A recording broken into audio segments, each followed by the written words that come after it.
Hello there and welcome to the bonus summary video for the week of March 28th. So I'm going to go through each film that I watched this week, give a quick summary of my experience of it. I'm then going to choose my favourite and least favourite of the week, and then I'm going to discuss the plan for this coming week, which has more of a theme than I've previously done before. So, Monday, I watched Captain America the First Avenger. A nice return to watching a film I hadn't seen in over a decade, and interesting to see the MCU's first steps into attempting to do a genre within the MCU structure with their equivalent of a war film. I still have issues with the film. I still think there are too many montages in it. But it is just got such great performances. Chris Evans just knocks it out of the park from point one. He is Captain America, and he just really nails that character from his first film right through to his last. Hayley Atwell is really good as Peggy Carter. I think she is a really good companion alongside of a good foil to his Steve Rogers. I think Hugo Weaving made a great Red Skull. I think it's a shame that he never returned to the role, because I do think he gave a fantastic performance as that villain. And I think Sebastian Stan is just a great Bucky. And having recently started the new Disney Plus series Falcon and Winter Soldier, it's great to see the journey that we're watching him continue to go on from this film so long ago to the character where he is at now. On Tuesday, I watched the newly released film Rocks, and this is a great character piece, a real examination of the experience of a young person in urban London as they struggle with abandonment and having to protect themselves and their younger sibling from a societal structure that is trying to process them and protect them, but consequently our lead is trying to prevent her life and her family from imploding. And it's a great examination of the struggle of homelessness, of the methods by which someone tries to survive when everything is set against them. And I think Bukka Buckrate is a great lead actress, and she gives a really good performance for her first lead performance in a feature film. I think it will do really well in the BAFTAs, and I'll talk about that further later on. On Wednesday, I watched the musical Meet Me in St. Louis. This is probably, of the musical series that I've watched, this is probably the best one. I really enjoyed it. It's a really good family drama / comedy with like nice vignettes that tell a really fun and yet engaging story with a real sort of Americana sensibility to it, with some fantastic songs, and of course with Judy Garland holding together this fantastic ensemble cast. Genuinely very pleased to have watched it. Thursday, as my little April Fool's experiment, I live stream watched Wavelength, the 1967 experimental film. And actually, the funny thing about it is that on reflection, the more time that passes, the more I think about that film and what it's trying to do and the style of it. And it's remarkable how something that is not a film by the standards of modern day cinema, or even the standards of the time, something that's so art house and so much about, someone just doing something completely out of the norm, really stays with you and sort of informs the creative experience. So very unusual, but still interesting. Friday, I watched Godzilla versus Kong.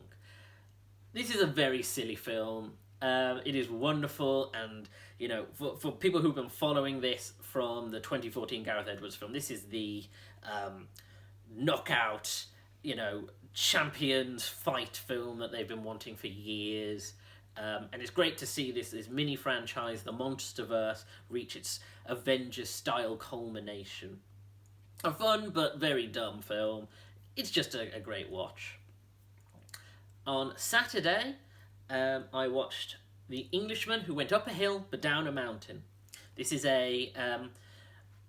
this was a nice, gentle, uncomplicated watch that's a good demonstration of Welsh culture and how it's perceived through sort of the English lens of filmmaking of the time. I mean, it's directed by a Welsh filmmaker, but it has that that sort of Richard Curtis style to it, not forgetting that Hugh Grant, of course, leads it, but it has that style, but presenting this primarily comedic, but with its moments of drama. It's a sweet film, and as I say, it's just very gentle and nice, and a real demonstration of landscape and culture.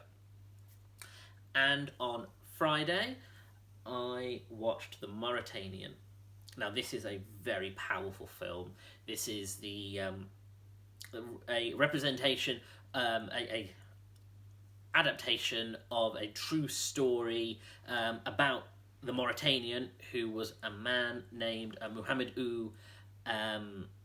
Shahir, who was imprisoned for 7 and then 14 in total years for under terrorist charges in Guantanamo Bay, but was never charged, and about his struggle to be released with the help of an American attorney.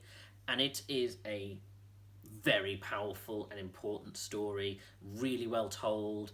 Jodie Foster gives a great performance. Tahir Rahim also gives a phenomenal performance, and it's a really powerful and important story, and I think this will be a heavy hitter in both the BAFTA and Oscar. It's not got any Oscar nominations. Huh. Okay, well, apparently it's not got Oscar nominations, so it'll do really well in the BAFTAs. But, I do think this is a powerful film and must be seen and come up and, will merit discussion. So, best and worst of the week. Well, best is easy, The Mauritanian. I genuinely think this is very important and powerful, and I'm leaving this really thinking about a lot of the themes and ideas that are presented. Least of the week? It's a tough week. They've all been great watches in their own respect. Now, the obvious answer would be Wavelength, but actually, as I mentioned, Wavelength has left me thinking a lot about technique and style, and it really is a film for film students. So, if I'm going to have to pick one, it's probably going to be Godzilla vs. Kong, because it's a very silly film. It's a very dumb film, and in the video I mentioned that kaiju films aren't my personal go-to. I think I like them, but they're not my they aren't my genre to sort of my comfort genre. So it's very silly and it's fun, but unfortunately someone has to be at the bottom. Such is the way. So this week is the road to the BAFTAs next Sunday. As you'll see on my Twitter, I have put the event up of my live stream of the BAFTA Awards ceremony next Sunday. I'll be live streaming as the winners are being announced. So each film this week will be a nominee in one of the various categories that I haven't yet watched. You can also, and I'll be putting this together, watch the playlist of all of the films that I've already and will cover that have been nominated for BAFTAs. So go to that playlist if you want an idea of all of those films. Thank you for joining me. Take care.